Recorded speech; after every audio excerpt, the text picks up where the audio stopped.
안녕하세요. 짜몽쌤입니다. 이번 시간에는 제가 개론서에서 어떻게 모형을 분석하고 정리했는지 그 방법을 공유해 보도록 하겠습니다. 여러분들이 모형과 관련된 다양한 질문들을 주셨는데요. 대부분의 질문들을 살펴보면 어떻게 모형 공부를 했고 어떻게 절차별로 교사가 무엇을 해야 하는지에 대해서 궁금해 하시는 분들이 많더라고요.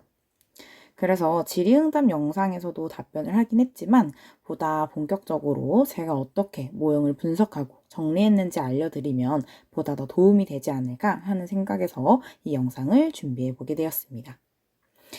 제가 여기서 준비한 파일들은 실제로 임용고시 2차를 준비할 때 활용했던 정리본이고요. 이 정리본 같은 경우는 사회과 교육의 이론과 실제라는 교재를 참고해서 정리를 했습니다. 사회과 교육의 이론과 실제를 보면 굉장히 다양한 모형들이 등장을 하는데요. 시간 관계상 모든 모형들에 대해서 정리를 하긴 좀 어려워서 대표적인 모형 몇 개만 준비를 해 보았습니다. 제가 모형을 분석하고 정리하고 이를 2차 시험에 적용하는 방법들의 큰 틀은 같으니까요. 제가 분석한 방법들을 참고하셔서 여러분들이 직접 모형을 분석하고 공부하시면 2차를 준비하는데 조금이나마 도움이 되지 않을까 하는 생각이 듭니다. 자, 그렇다면 본격적으로 각 모형들을 제가 어떻게 분석했는지 파악해 보도록 하겠습니다. 제가 개론서를 참고해서 볼 때 가장 중점적으로 파악을 했던 부분들은요. 일단 모형의 절차와 그 다음에 각 절차에서의 수행이었습니다. 자, 우선 각 모형에 대한 절차 같은 경우는 사실 개론서 안에도 외국 학자들이 정리한 모형 절차도 나오고요. 그 다음에 사회과 교육론이라고 하는 차경수 모경환 교수님이 작성하신 참호 모형의 절차도 등장을 하고요. 그 다음에 박상준 교수님이 정리하신 모형도 등장을 합니다. 그런데 저는 이 중에서 차경수 모경환 교수님이 정리한 것과 그 다음에 박상준 교수님이 정리한 절차를 근거로 모형들을 파악했습니다. 왜냐하면 외국 학자들이 정리한 절차 같은 경우는 좀 원론적인 수준에서의 절차의 정리이기 때문에 그 설명 같은 것도 구체적으로 찾기가 어려웠고 절차를 이해하는데도 좀 많은 시간이 들더라고요. 그래서 저는 한국 교수님들이 정리하신 절차대로 그 모형을 이해하고 적용하였습니다. 자, 그 다음에 절차에서의 수행 같은 경우는 두 가지 방법으로 활용을 했는데요. 일단 이 절차에서 교사가 어떻게 해야 하는지, 교사의 역할. 그 다음에 시연 문제를 만들 때는 어떻게 만들 수 있는지, 시연 문제, 참고. 이 두 가지 관점으로 절차에서의 수행을 분석했습니다. 자, 그렇다면 본격적으로 각 모형들을 살펴보면서 제가 어떤 식으로 진행을 했는지 이야기를 나눠보도록 할게요. 자, 우선 속성 모형 같은 경우는 첫 번째로 모형의 단계를 분석해야겠죠. 그래서 모형 단계 같은 경우는 아까도 이야기했듯이 한국 교수님들이 정리한 참호 모형이라던가 아니면 박상준 교수님이 정리한 모형 절차에 따라서 그 개념을 이해를 했습니다. 그래서 모형 단계를 암기해야 하나요? 라고 질문해 주신 분도 굉장히 많았는데요. 저는 사실 모형의 단계를 막 달달달달 외우려고 노력을 하진 않았습니다. 왜냐하면 실제 시험지에서 절차가 제시가 되어 있기 때문에 굳이 절차를 암기하려고 하지는 않았고요. 하지만 꾸준히 연습을 하면서 이 절차, 각각의 절차에 익숙해지려는 노력은 했다라고 말씀드릴 수 있습니다. 그래서 암기랑 익숙해지는 게 뭐가 다른가요? 라고 질문을 주실 수도 있을 것 같은데요. 막 모형의 절차가 뭐가 된다? 이렇게 달달달달 외우기보다는 속성 모형에서는 그래, 문제제기에서는 이런 활동을 했었지. 그 다음에 개념을 정의를 했던 것 같은데 그 다음에 그래, 결정적 속성을 검토할 땐 이렇게 해야 되지. 그 다음에 얘와 비례를 제시할 때는 이런 식으로 해야지. 이런 식으로 각각의 절차를 딱 주어졌을 때 이 단계에서는 각각 무슨 행동을 내가 해야 하는지에 대해서 파악을 하고 있었다라는 거죠. 그래서 절차를 암기하는 것보다는 각각의 절차에서 교사가 어떤 행동을 해야 되는지를 파악하면서 이 절차를 나에게 내재화시키려는 노력을 했다라고 말씀드릴 수 있습니다. 자, 그렇다면 단계별로 어떻게 분석을 할 수 있는지에 대해서 파악을 해보도록 할게요. 사실 이 단계가 가장 중요한데요. 왜냐하면 단계별 분석에서는 교사가 실제로 이 모형을 수행할 때 교사의 역할이 어떻게 되는지, 그 다음에 시연 문제를 만들 때는 어떻게 문제를 만들 수 있는지 그 팁을 가질 수 있기 때문에 단계별 분석이 굉장히 중요합니다. 이 단계별 분석 같은 경우는 제가 따로 정리를 따로 추가해서 한 건 아니고요. 실제로 개론서의 본문이라던가 표로 이 절차에 대한 설명들이 나와 있습니다. 그래서 그 부분들을 짜집기해서 모아놓은 거다라고 보면 될 것 같아요. 그래서 여러분들도 실제로 개론서를 분석하실 때 그냥 모형의 절차만 파악하시기보다는 그 모형의 각각 절차에서 어떠한 역할들을 교사가 수행해야 되는지에 대한 설명을 함께 읽고 파악하시는 게 보다 중요하다라고 말씀드릴 수 있습니다.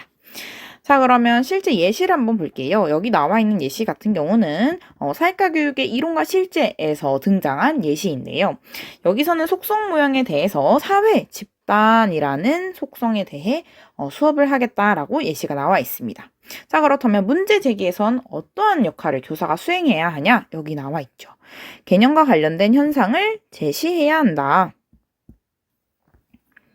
개념 관련 현상을 제시하라 라고 나와 있죠. 그렇다면 교사는 이 문제 제기 단계에서 개념과 관련된 현상을 학생들에게 제시하고 이것과 관련해서 발문을 진행해야겠구나. 그렇다면 여기서 파악할 수 있는 교사의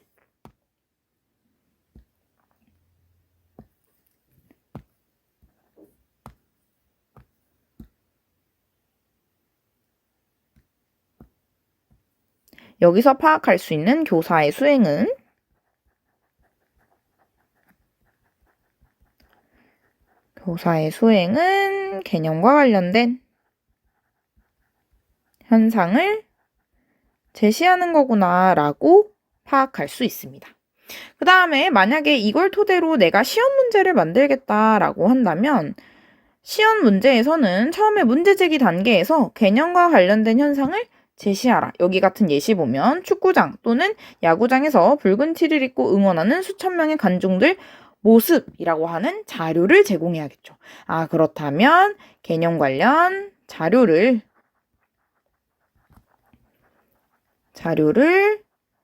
제시해야겠구나. 그렇다면 저 같은 경우는 내가 시험 문제를 만들 때 자료 1로 사회 집단과 관련된 자료를 올려놔야겠구나 라고 생각할 수 있는 겁니다.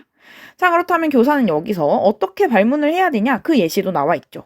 이 사람들을 하나의 집단이라고 부를 수 있는가? 아니면 부를 수 없는가? 이유는 무엇인가? 이렇게 교사가 발문할 수 있겠죠. 그래서 예를 들어 실제 시연이라고 한다면 문제에 축구장 또는 야구장에서 붉은 티를 입고 응원하는 수천 명의 관중들 모습이 자료 1로 제시되겠죠. 자, 그렇다면 이걸 보고 선생님은 자, 여러분 우리 첫 번째 문제 제기 단계로 들어가 보도록 할게요. 선생님이 문제 제기와 관련해서 자료 1번을 여러분들에게 각각 제시를 해 주었는데요. 이 모습이 어떤 모습인 것 같나요? 우리 맨 뒤에 앉아있는 철수가 선생님 축구장에서 사람들이 붉은색 티를 입고 응원을 하고 있어요 라고 이야기를 했습니다. 자, 그렇다면 철수야, 여기에 나와 있는 수천 명의 사람들이 하나의 집단이라고 볼 수 있을까요? 이런 식으로 학생들에게 발문을 해야겠죠. 그래서 첫 번째 문제 제기 단계에서 교사가 무엇을 수행해야 하는지 이거를 내가 시험 문제로 만든다면 여기서 어떤 자료를 제시해야 될 것 같은지를 파악할 수 있는 겁니다. 자, 이렇게 문제 제기 단계가 파악이 됐으면 두 번째 단계로 넘어가 보도록 할게요. 두 번째 단계는 개념의 정의죠. 그래서 여기 개념의 정의도 마찬가지로 교사가 해야 할 수행 능력이 나와 있습니다. 여기 보면 개념을 정리하고 설명한다라는 역할을 교사가 수행해야 한다라고 나와 있죠. 자, 그렇다면 여기서 교사의 수행은 개념을 설명하고 정리하는 거겠죠. 그렇다면 여기서 판서를 들어가면 좋을 것 같다라는 생각을 할 수 있겠죠. 개념에 대해서 설명을 할 테니까요. 그 다음에 이거를 시험 문제로 제공한다라고 하면 물론 사회 집단이라는 개념에 대해서 교사가 기본적으로 알고 있어야 된다라고 생각할 수도 있지만 뭐 그렇지 않을 수도 있을 테니까요. 뭐 사회 집단에 대한 정의, 뭐 백과사전의 정의를 자료 2로 제시해야겠다라고 시험 문제를 예측할 수 있겠죠. 자, 그렇다면 여기에서도 교사가 학생들에게 자, 여러분, 우리 문제 제기 단계에서 축구장에서 응원을 하고 있는 수천 명의 관중들의 모습이 집단이라고 생각하는 사람도 있었고 집단이 아니다라고 생각하는 사람도 있었습니다. 이처럼 우리가 오늘은 이런 수천 명의 관중들을 사회 집단이라고 볼 수 있는지에 대해서 한번 파악해 보려고 해요. 그래서 이번 시간 우리가 배워볼 개념은 바로 사회 집단이라는 개념입니다. 자, 사회 집단이라는 개념이 간략하게 무엇을 의미하는지 선생님이 여러분에게 설명해 보도록 할게요. 자, 사회 집단이란 2인 이상의 사람들이 소속감을 갖고 지속적으로 상호작용하는 모임을 우리는 사회 집단이라고 합니다. 이런 식으로 학생들에게 개념을 정리하고 설명하면 되겠구나라고 예측하시면 됩니다. 자, 그렇다면 개념의 정의가 끝났으니까 다음 단계로 한번 넘어가 보도록 할게요. 자, 다음 단계는 개념의 결정적 속성을 검토하는 단계죠. 여기서도 나와 있죠. 이 단계에서는 개념에 대한 결정적 속성과 비결정적 속성이 무엇인지 생각해 보도록 질문한다 라고 나와 있죠. 그러면 결정적 속성이 무엇인지 비결정적 속성이 무엇인지 학생들이 생각해 보도록 질문한다 라고 했으니까 여기서는 교사의 수행이 결정적 속성과 비결정적 속성을 학생들이 파악하도록 질문하도록 해야겠구나 라고 제시할 수 있습니다. 자, 그렇다면 여기서의 관련된 시험 문제로 뭐 결정적 속성이라던가 뭐 비결정적 속성에 대한 설명 문이 제시돼도 좋고요. 아니면은 다른 개념의 사례를 주어도 좋겠죠. 그래서 다른 개념에 대해서 결정적 속성과 비결정적 속성을 분석하는 그런 사례들을 주어도 좋겠고요. 아니면 결정적 속성이 무엇인지 비결정적 속성이 무엇인지에 대해서 설명하는 자료를 줘도 되겠죠. 근데 사실 이거 같은 경우는 이미 임용고시 1차에서 충분히 우리가 파악하고 공부했던 내용이기 때문에 이 부분에 대해서는 1차에서 공부했던 내용을 토대로 학생들에게 추가 설명을 하면 굉장히 좋을 것 같다라는 생각이 듭니다. 그래서 개념의 결정적 속성을 검토할 때에도 마찬가지로 학생들에게 자, 여러분, 우리가 사회 집단의 개념이 무슨 의미를 갖고 있는지 파악했으니까 다음에는 결정적 속성과 비결정적 속성을 파악해 보도록 할게요. 우리 지난 시간에도 속성 모형에 대해서 수업을 해봤었는데 결정적 속성과 비결정적 속성의 차이가 무엇이었는지 생각나는 학생이 있을까요? 이렇게 학생들에게 발문을 하면 좋겠죠. 그럼 학생들의 대답으로 결정적 속성이 무엇인지 비결정적 속성이 무엇인지 학생이 대답했다라고 하면 교사가 여기서 결정적 속성과 비결정적 속성의 차이를 제대로 파악하고 있구나라는 걸 시연을 통해 알려줄 수 있겠죠. 그래서 예를 들어 뭐 학생이 선생님 결정적 속성 같은 경우는 그 개념을 뭐 의미를 정의하는데 중요한 속성이고 비결정적 속성은 덜 중요한 다른 개념과도 공통적으로 갖고 있는 특징을 우리는 비결정적 속성이라고 했어요 라고 이런 식으로 학생들이 얘기를 하겠죠.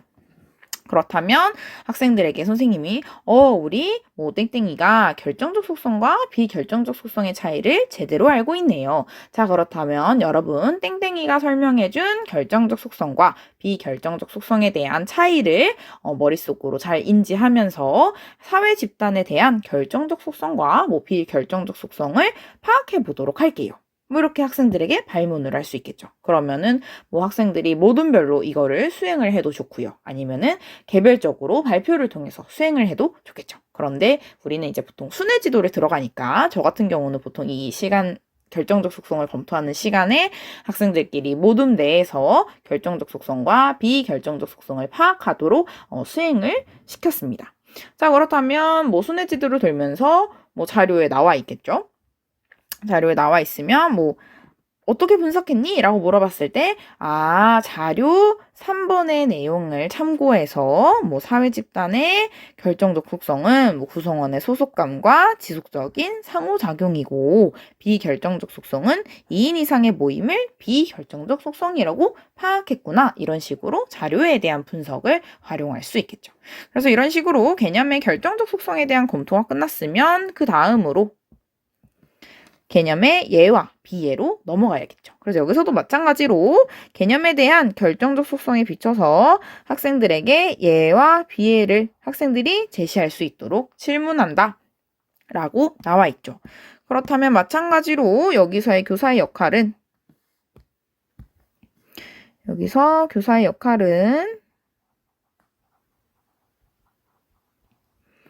학생들이 예와 비예를 파악하도록 질문을 하면 좋겠죠. 그리고 시험 문제에서는 예와 비예에 대한 언급이 있어야 되니까 당연히 개념의 예와 비예에 대한 자료가 자료 4로 주어지면 좋겠죠. 그러면 학생들에게 우리가 지금까지 사회 집단의 결정적 속성과 비결정적 속성까지 파악해 보았어요. 그렇다면 사회 집단에 대한 개념과 결정적 속성에 비추어 봤을 때 다양한 사례들이 사회 집단에 해당하는지 아니면 해당하지 않는지 우리가 파악해 보도록 할게요. 선생님이 시간 몇 분 제공해 주도록 할 테니까 모든 별로 사회 집단의 예와 사회 집단의 비예는 무엇이 있을지 서로 파악하는 시간 가져보도록 할게요. 이렇게 할 수도 있죠. 아니면 또는 선생님이 예와 비예를 파악해 보도록 할 건데 여러분들이 너무 어려워할까봐 선생님이 자료 4번에 예와 비예의 사례를 섞어서 제시해 보았어요. 이걸 참고해서 추가적으로 여러분들이 사회 집단의 예에는 무엇이 있는지 비예에는 무엇이 있는지 자신의 생각을 발표해 보도록 할게요. 이런 식으로 제시해도 좋겠죠. 그래서 여기서 교사의 역할은 학생들이 예와 비예를 제시하고 파악할 수 있도록 발문을 해야 하고요. 그 다음에 이걸 시험 문제로 만든다면 사회 집단에 대한 예와 비예가 섞여 있는 자료를 제공하면 좋겠죠.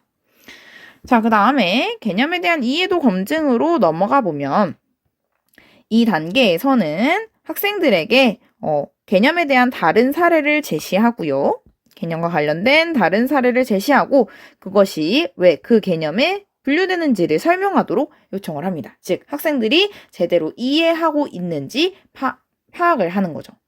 또는 학생들에게 모호한 사례를 제시하고 그것이 그 개념에 분류되는지 아닌지를 설명하도록 요청하는 단계가 되겠죠. 그래서 우리가 개념의 정의, 결정적 속성과 비결정적 속성, 예와 비의 제시까지 해서 개념에 대해서 이해를 했는데 이걸 제대로 이해하고 있는지에 대한 자료를 제공함으로써 학생들의 이해도를 파악하는 단계다라고 볼 수 있겠죠. 그래서 여기서 교사 같은 경우는 관련된 이해도 검증 자료를 제시하고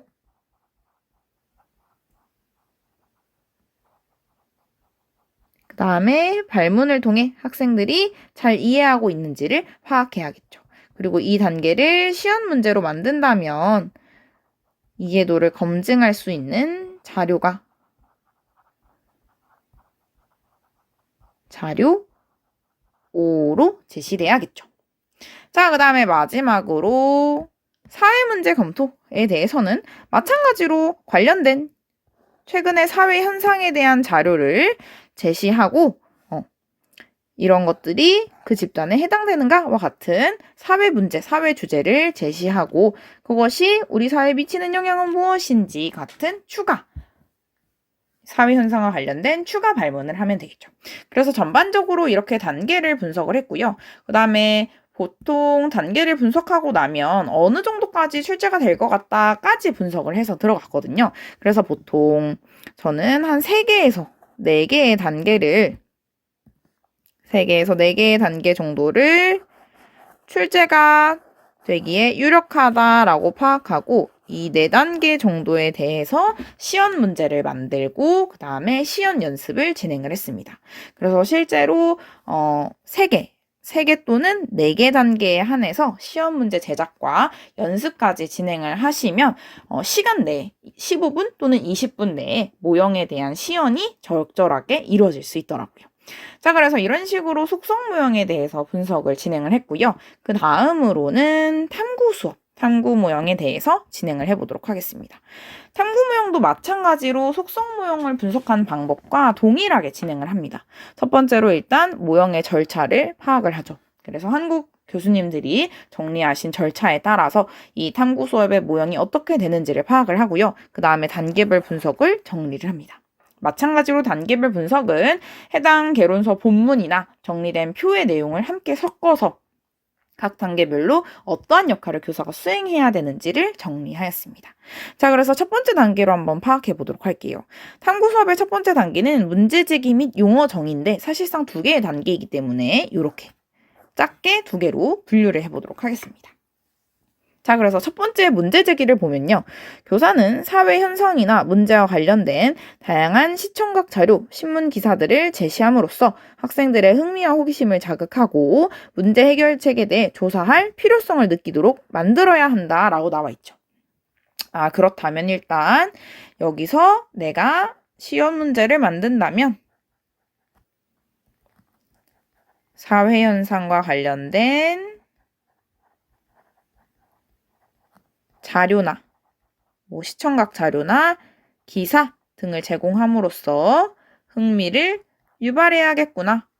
이 문제가 뭐지? 이 문제 심각하네 라는 것들을 파악할 수 있게끔 자료를 제공해야 되겠구나 라는 것들을 파악할 수 있겠죠. 그래서 마찬가지로 계속 한번 읽어볼게요. 자, 이 단계에서 교사의 주요 역할은 학생들이 스스로 문제와 관련된 사실 탐구를 위해 필요한 질문을 만들도록 인도하는 것이 역할이다 라고 나와 있죠. 그래서 보통 탐구해야 할 질문은 사실을 조사하기 위한 진술의 형태로 표현되어야 된다 라고 나와 있는데요. 즉, 탐구 문제는 사실 문제로 진술되어야 된다 라는 거죠. 그래서 우리가 나중에 다른 모형에 대해서는 사실 탐구와 가치 탐구로 나눠져 있는데 탐구 모형 같은 경우는 사실 문제에 대한 탐구만 진행하는구나 라는 것들을 파악할 수 있겠죠. 그래서 여기 나와 있듯이 가치 문제와 관련된 형태의 질문은 제외를 한다라고 나와 있죠. 그렇다면 여기서의 교사의 역할은 일단 사회 문제에 대한 관심을 유발하고 그 다음에 사실 문제로 구성된 질문을 제작하도록 유도해야 된다라는 거죠. 그래서 학생들이 여기 나와 있는 것처럼 예를 들어 청소년 범죄라는 것에 대해서 우리가 다룬다라고 한다면 청소년 범죄가 요즘 최근 들어 증가하고 있다, 심각하다라고 하는 뉴스를 제공함으로써 여러분 어떤가요? 지금 우리 사회에서 청소년 범죄와 관련된 사회의 문제가 심각하게 발생하고 있다라는 내용이 제시되어 있죠. 라는 식으로 언급을 함으로써 사회현상과 관련된 자료를 제공하고 이것에 대해서 해결이 필요하다라는 것들을 학생이 느낄 수 있게끔 발문을 제시해야겠죠. 자, 그 다음에 학생들에게 우리가 청소년 범죄라는 것에 대해서 오늘 탐구를 해보도록 할 건데 이것과 관련해서 여러분들이 탐구를 하기 위해서는 어떠한 질문들을 제시할 수 있을까요? 이렇게 물어보면 학생들이 다양한 질문을 제시할 수 있겠죠. 그런데 저 같은 경우는 보통 여기서 학생들이 발문을 통해서 사실 문제와 관련된 질문, 그 다음에 가치 문제와 관련된 질문을 모두 다 발표하도록 언급을 했습니다. 그 다음에 가치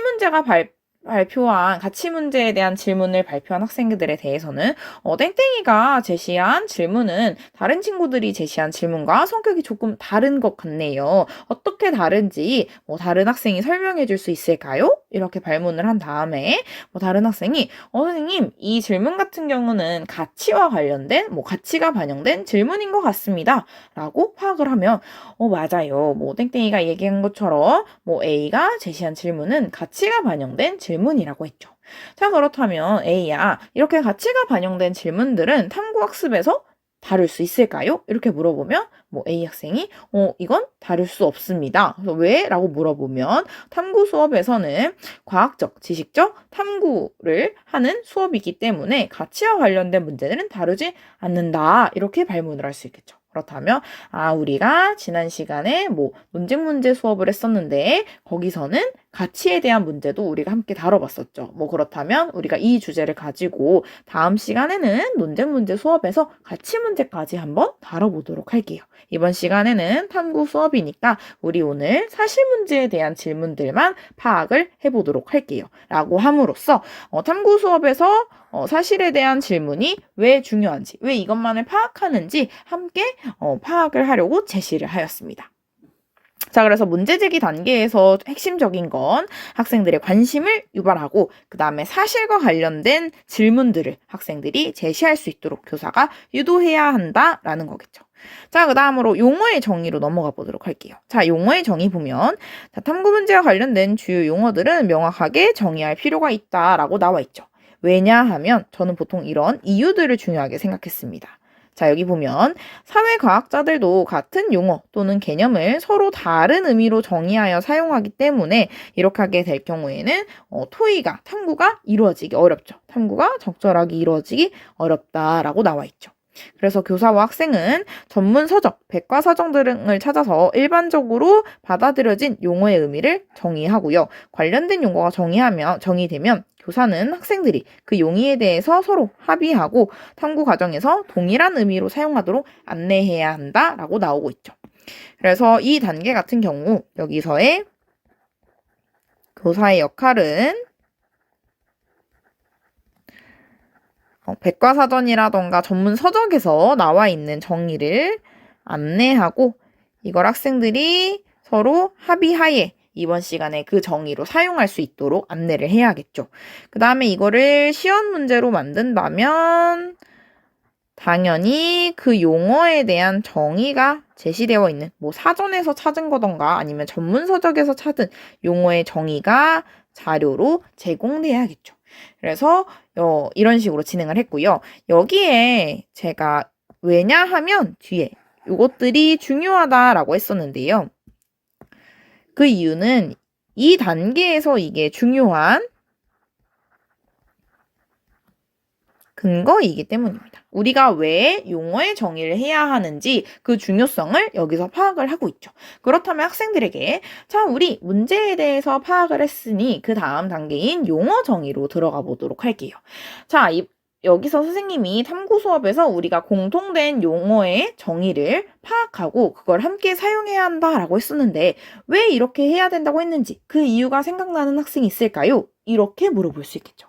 그러면 학생의 발문들을 통해서 그렇죠. 땡땡이가 말한 것처럼 우리가 탐구를 진행하기 위해서는 다양한 용어들을 사용하는데 그 용어에 대한 정의가 서로 동일하지 않을 경우 제대로 된 탐구가 진행되기 어렵겠죠. 그래서 진정성 있게 탐구가 진행되기 위해서 우리가 사용하는 용어에 대해 같은 동일한 의미로 우리가 서로 합의해서 진행하기로 약속해야 된다라고 했습니다. 이런 식으로 발문을 함으로써 이 절차를 내가 제대로 이해하고 있고 뭐가 중요한지 잘 파악하고 있다라는 것들을 시연 과정에서 어필을 했습니다. 자, 그렇다면 이런 식으로 용어에 대한 정의까지 이루어졌으면요. 그 다음 단계인 가설 설정으로 들어가 볼 수 있겠죠. 자, 가설 설정 같은 경우는 여기서 두 요소 간의 상관관계 진술이다 라고 나와 있는데 여기 나온 것처럼 가설은 제기된 질문에 대한 잠정적인 해답 또는 잠정적인 결론입니다. 그래서 학생들이 가설을 근거로 이걸 실제로 자료를 수집함으로써 탐구를 진행하는데요. 여기서 가설을 설정할 때에는 두 요소의 상관관계를 표현하는 형태로 진술되어야 된다라고 나와 있습니다. 그래서 저는 보통 가설을 설정할 때 뭐뭐라면 뭐뭐일 것이다 라는 형태로 제공을 했는데요. 학생들에게 앞에 부분에는 뭐가 들어가야 될까요? 그렇죠. 원인이 될 수 있는 독립변수가 들어가야겠죠. 자, 그렇다면 뒷부분에는 뭐가 들어가야 될까요? 그렇죠. 그 원인에 따라 나타나는 잠정적인 결론인 종속변수가 들어가야겠죠. 이런 식으로 발문을 함으로써 가설의 형태가 무엇인지에 대해서 학생들에게 제시를 했습니다. 자, 그 다음에 마찬가지로 계속 내용을 파악해 보면요. 가설을 설정할 때 교사는 학생들에게 필요한 정보를 제공할 수 있다라고 나와 있죠. 그렇다면 이것을 토대로 내가 시험 문제를 만든다면 가설을 설정하는 방법에 대한 자료를 제공해도 좋을 거고요. 아니면 가설의 사례를 제시해도 좋겠죠. 아니면은 관련된 원인과 결과가 나와 있는 자료를 제공함으로써 원인을 찾고 그에 대한 결과를 조금 파악했을 때 요거라면 요거일 것이다 라고 가설을 설정할 수도 있겠죠. 그래서 이러한 자료들을 시험 문제에서 제공을 할 수 있고요. 그 다음에 이때의 교사의 역할은 학생들이 가설을 설정할 수 있도록 가설 설정의 형태를 안내하거나 아니면 가설 설정을 어려워하는 학생들에게 순회 지도를 제공할 수 있겠죠. 자, 이런 식으로 가설 설정이 이루어진다면 그 다음 자료 수집으로 넘어가 보도록 하겠습니다. 그래서 자료 수집 같은 경우는 여기서 객관적 자료가 수집된다라고 했는데 아까 우리가 제시했던 문제가 사실 문제이기 때문에 이러한 사실 문제와 관련된 가설을 증명하는 자료는 객관적인 자료가 되겠죠. 그래서 여기서 교사는 관련된 자료를 찾을 수 있는 인터넷 주소, 도서 목록, 도서관 정보들을 알려주거나 아니면 직접 자료를 제공할 수 있다라고 나와 있죠. 그렇다면 여기서도 마찬가지로 시험 문제 같은 경우는 가설을 검증할 수 있는 자료를 주거나 다양한 통계 자료 아니면 학문 자료 기타 등등을 자료로 제공할 수 있겠죠. 통계 자료. 자, 그래서 여기서의 교사의 역할은 학생들이 객관적인 자료를 수집하고 있는지 파악을 해야겠죠. 아니면은 자료를 제공하고 도움을 제공하는 역할을 진행할 수 있겠죠. 자, 이렇게 자료 수집이 이루어졌으면 다음 자료 분석으로 넘어가 보도록 하겠습니다. 자료 분석 같은 경우는 여기에 나와 있듯이 자료에 대한 신뢰성, 타당성, 적합성을 평가하는 것이죠. 그래서 내가 믿을 수 있을 만한 자료를 수집했는지, 그 다음에 이 자료가 가설을 검증하는데 목적에 부합하는지, 적합하는지를 파악할 수 있겠죠. 그래서 학생들에게 자료는 누가 어떤 방법으로 만들었니? 이 자료는 신뢰할 만한 거니? 그 다음에 이 자료는 가설을 증명하기에 적합하고 타당하니? 라는 질문들을 제공함으로써 자료를 분석하는 역할을 수행할 수 있고요. 그 다음 단계인 검증 및 일반화로 들어가면 일반화된 지식을 형성한다 라고 했는데 일단 첫 번째로 학생들은 수집된 자료를 가지고 가설을 검증하는 단계를 먼저 이루어야겠죠. 그래서 가설을 검증했으면 이 가설을 토대로 일반화된 지식을 형성하는 게 두 번째 단계다라고 할 수 있습니다.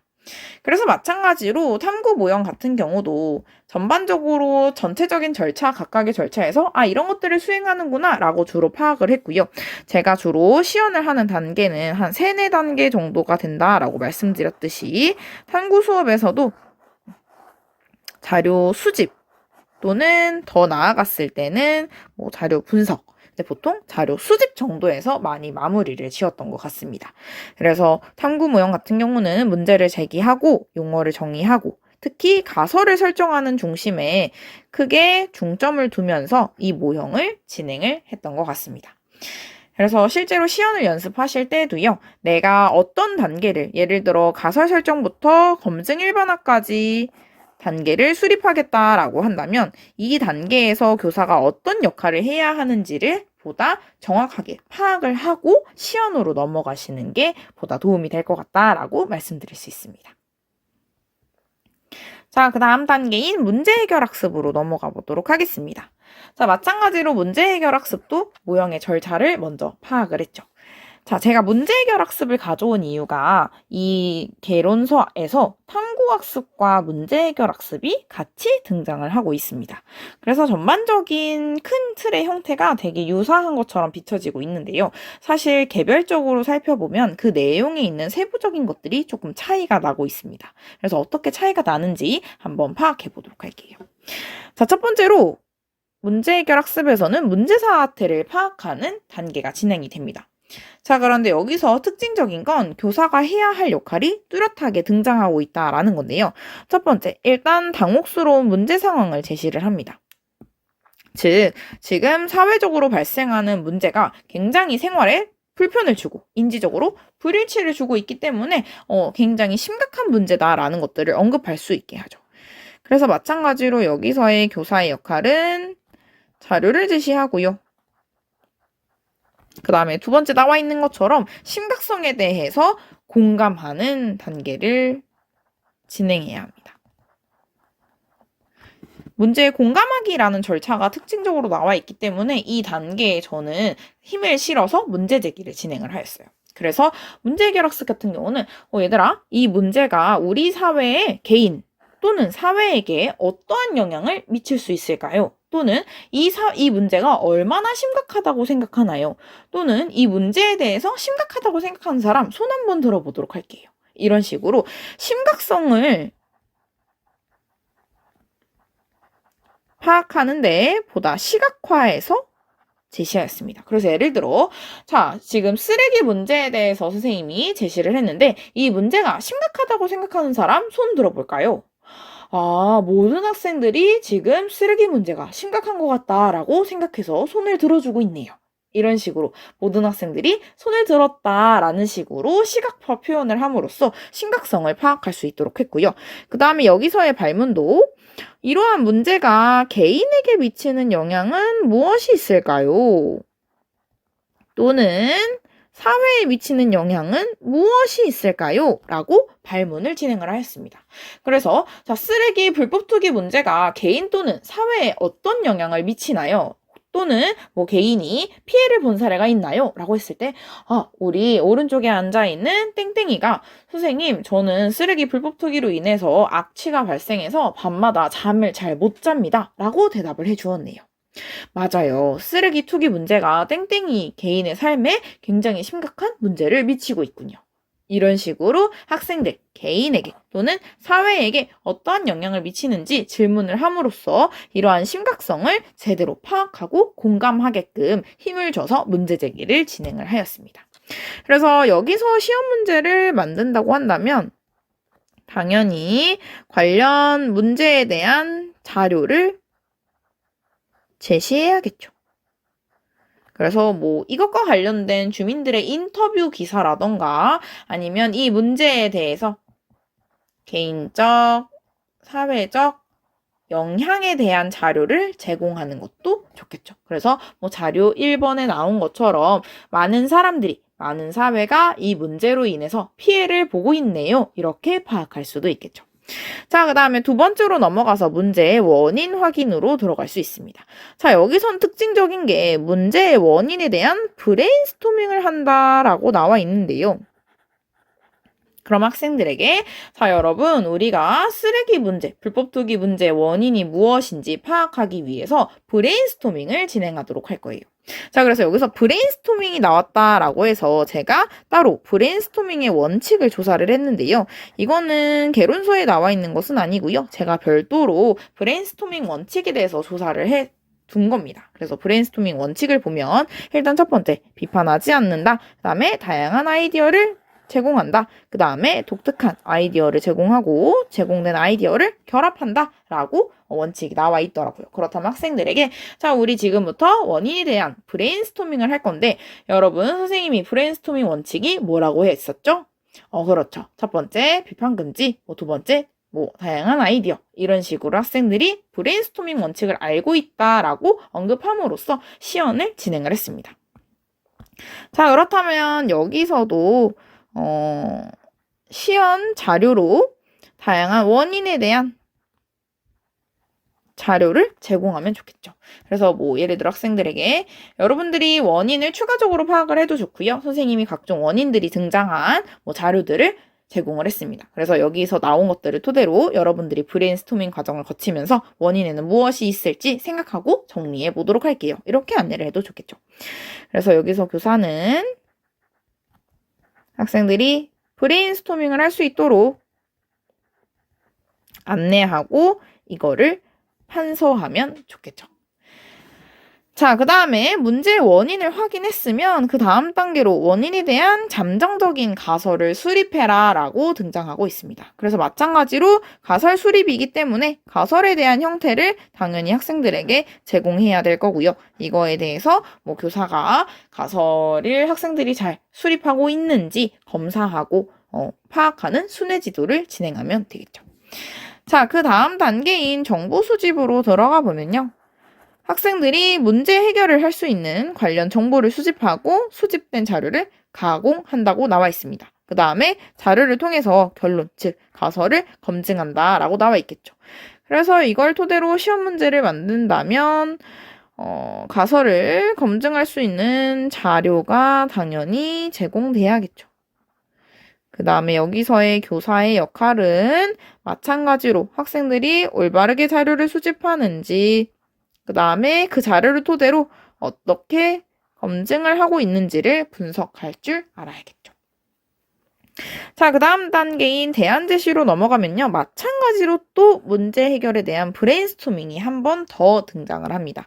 그래서 여기서도 마찬가지로 우리가 원인을 파악했으니 이걸 해결하기 위한 해결 방법에 대한 브레인스토밍을 진행해 볼게요 라고 이야기를 하면서 학생들과 함께 브레인스토밍을 진행하면 되겠죠. 그렇다면 여기서도 대안을 제시하라 라고 나와 있으니까요. 시험 문제에서는 실제 그 문제와 관련된 대안 자료들이 제시되면 좋을 것 같고요. 여기서 교사는 마찬가지로 대안에 대한 브레인스토밍을 진행하고 이거를 판서까지 진행하면 될 것 같습니다. 자, 그 다음에 마지막 단계에서는요. 내가 이 문제를 학생들끼리 파악을 했으면 어떻게 행동할 것인지 계획을 수립하고 그 결과를 정리하고 보고한다라고 나와 있습니다. 그래서 문제 해결 학습 같은 경우도 마찬가지로 1에서 4 또는 1에서 3단계까지 진행을 했고요. 문제 해결 학습 같은 경우는 공감하는 단계, 그 다음에 브레인스토밍을 하면서 원인이나 대안을 파악하는 단계, 그 다음에 잠정적인 가설을 설정하는 단계가 굉장히 특징적이었다라고 개인적으로 생각했기 때문에 요 첫 번째, 두 번째 단계에 특히 힘을 쏟아서 많이 시연 연습을 진행을 하였습니다. 자, 그 다음에 네 번째 논쟁 문제 수업 모형으로 들어가 보도록 할게요. 자, 논쟁 문제 수업 모형과 같은 경우는 아까 탐구학습과는 다르게 가치 문제에 대한 분석도 등장을 하고 있죠. 그래서 절차를 마찬가지로 가볍게 한번 쭉 파악을 하고요. 각 절차마다 어떻게 진행이 되는지 내용을 파악해 보도록 하겠습니다. 자, 일단 문제인식 단계에서는 학생들이 흥미를 갖고 토론할 수 있는 쟁점을 선택을 하겠죠. 그래서 이 논쟁 문제에 대한 기본적인 내용을 학생들과 함께 파악을 합니다. 이 논제가 왜 발생을 했고, 어떻게 발생을 하게 됐고, 어떤 내용이 핵심인지. 자, 그렇다면 당연히 시연 문제에서는 논쟁과 관련된 기본 자료가 제공돼야겠죠. 발생 이유, 발생 배경, 핵심 내용들이 담겨져 있는 자료가 제공돼야 될 거고요. 여기서 교사의 역할은 논쟁 문제에 대한 기본 정보를 함께 파악해야겠죠. 그래서 예를 들어 특정한 기사를 주고, 자, 여기 기사에서 어떠한 문제가 발생했나요? 왜 발생한 것 같나요? 그 발생 배경에는 무엇이 있나요? 여기서 제공하고 있는 주된 내용에는 무엇이 있나요? 이런 식으로 논쟁 문제가 지금 현재 어떤 상태인지 그 기본 정보를 학생과 함께 발문 과정을 거치면서 파악을 해야겠죠. 자, 그 다음에 두 번째, 가치 문제의 명료화로 들어가 볼 수 있습니다. 자, 여기서는 쟁점과 관련된 사실과 가치를 구분한다라고 나와 있죠. 그래서 마찬가지로 사실 문제가 무엇인지, 가치 문제가 무엇인지 학생들이 직접 구별을 할 수 있게 해야 하고요. 그 다음에 이걸 분석하는 이유는 사실 문제와 가치 문제를 해결하고 검증하는 방식이 다르다라고 나와 있죠. 그렇다면 마찬가지로 시험 문제를 만들 때에는 사실 문제와 가치 문제가 서로 섞여져 있는 자료를 제공해야 될 거고요. 여기서 교사의 역할은 학생들이 사실 문제가 무엇인지, 그 다음에 가치 문제가 무엇인지 제대로 파악할 수 있게 해야 할 거고요. 그 다음에 이 단계를 실시하는 이유에 대한 안내까지 같이 들어가야겠죠. 그래서 학생들로 하여금 자, 우리 두 번째 단계인 가치문제 명료화로 들어가 보도록 할게요.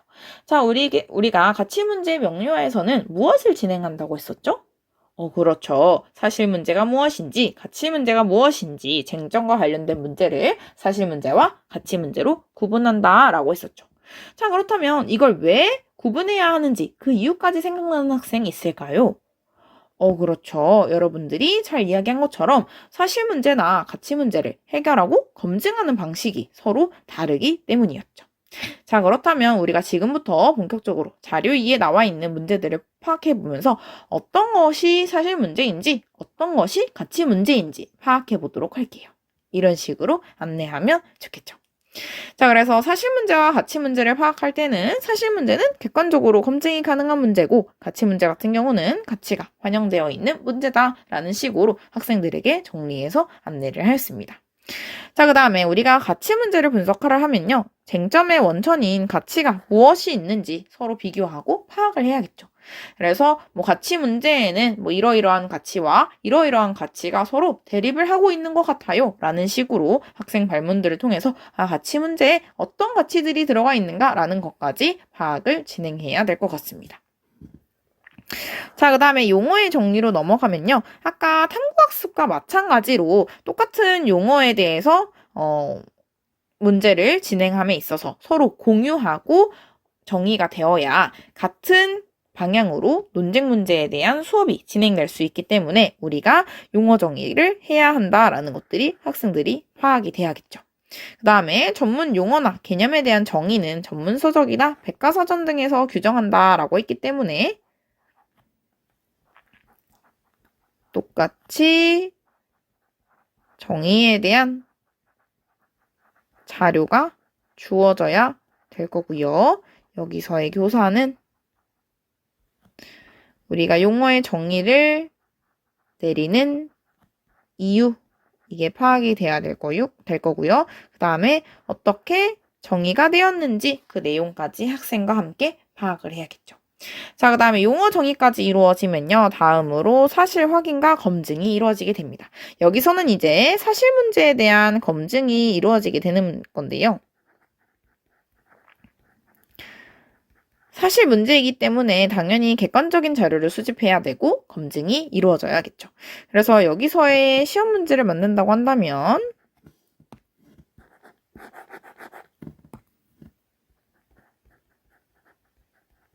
당연히 사실 문제를 검증할 수 있는 자료를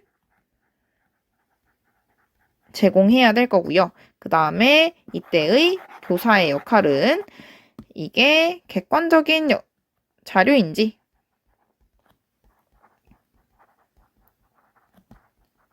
그 다음에 어떻게 학생이 검증을 했는지 그거를 파악할 수 있어야겠죠. 자, 그 다음에 대립가치 분석으로 넘어가면요. 아까 마찬가지로 가치 문제에서 어떠한 가치들이 서로 대립하고 있는지 파악을 했죠. 그렇다면 그 다음으로 이게 기본적 가치인지 사회적 가치인지 파악을 한 다음에 어떤 게 더 우선순위가 있을 것 같은지를 파악하게끔 해야겠죠. 그래서 가치 문제에서 이러이러한 가치가 등장을 하고 있는데 이 가치는 기본적 가치인 것 같고 이 가치는 사회적 가치인 것 같다. 그렇다면 두 개의 대립하는 가치 중에 뭐가 더 우선이 돼야겠는가라는 걸 가지고 학생들과 함께 토의를 해야겠죠. 그래서 이거에 대한 시험 문제는 기본적인 가치에 대한 자료, 가치라고 하면 저 같은 경우는 헌법 자료, 기본권과 관련된 자료, 뭐가 더 기본권에 부합하는지, 뭐가 더 우선되는 기본권과 관련된 가치인지 그런 자료들을 주로 제공을 했고요.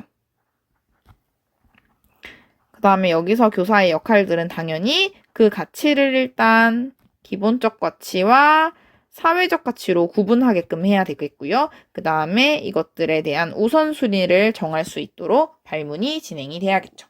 자, 여기까지 이루어졌으면 다음으로 대안 탐색과 결과 예측으로 넘어갈 수 있습니다. 여기서는 이제 자료 분석, 그다음에 가치 분석을 토대로 대안들을 좀 찾고요. 대안에 대한 결과를 예측하는 단계다라고 할 수 있겠죠. 그다음에 마지막으로 대안 선택 및 정당화 같은 경우는 일단 우선적으로 기본적 가치를 실현할 수 있는 방법, 그 다음에 장기적으로 봤을 때 바람직한 결과를 가져오는 대안을 선택할 수 있게끔 해야 되고요. 그것들이 정당한가라는 것들을 정당화하려는 노력이 필요하다라는 거죠. 그래서 보통 논쟁 문제 수업도 마찬가지로 기본적으로 3단계에서 4단계 정도까지 저는 파악을 하고 요 단계를 중심으로 시험 문제를 만들어서 연습을 진행을 했습니다. 그래서 저는 15분 시연이었기 때문에 용어 정리해서 끝난 경우도 있었고요. 그다음에 시간을 좀 촉박하게 했을 때는 객관적 검증까지 들어가기도 했습니다. 그래서 이번 시간에는 사회과 교육의 이론과 실제 책을 참고해서 제가 어떻게 모형을 분석하고 정리했는지를 설명드렸는데요. 협동학습 같은 경우에는 협동학습에 대한 내용이 보다 잘 정리된 개론서가 있기 때문에 협동학습 부분은 따로 파트를 정리해서 다른 영상으로 찾아뵙도록 하겠습니다. 오늘도 끝까지 긴 영상 시청해주셔서 너무 감사하고요. 다음 시간에는 다음 영상으로 돌아오도록 하겠습니다. 오늘도 감사합니다.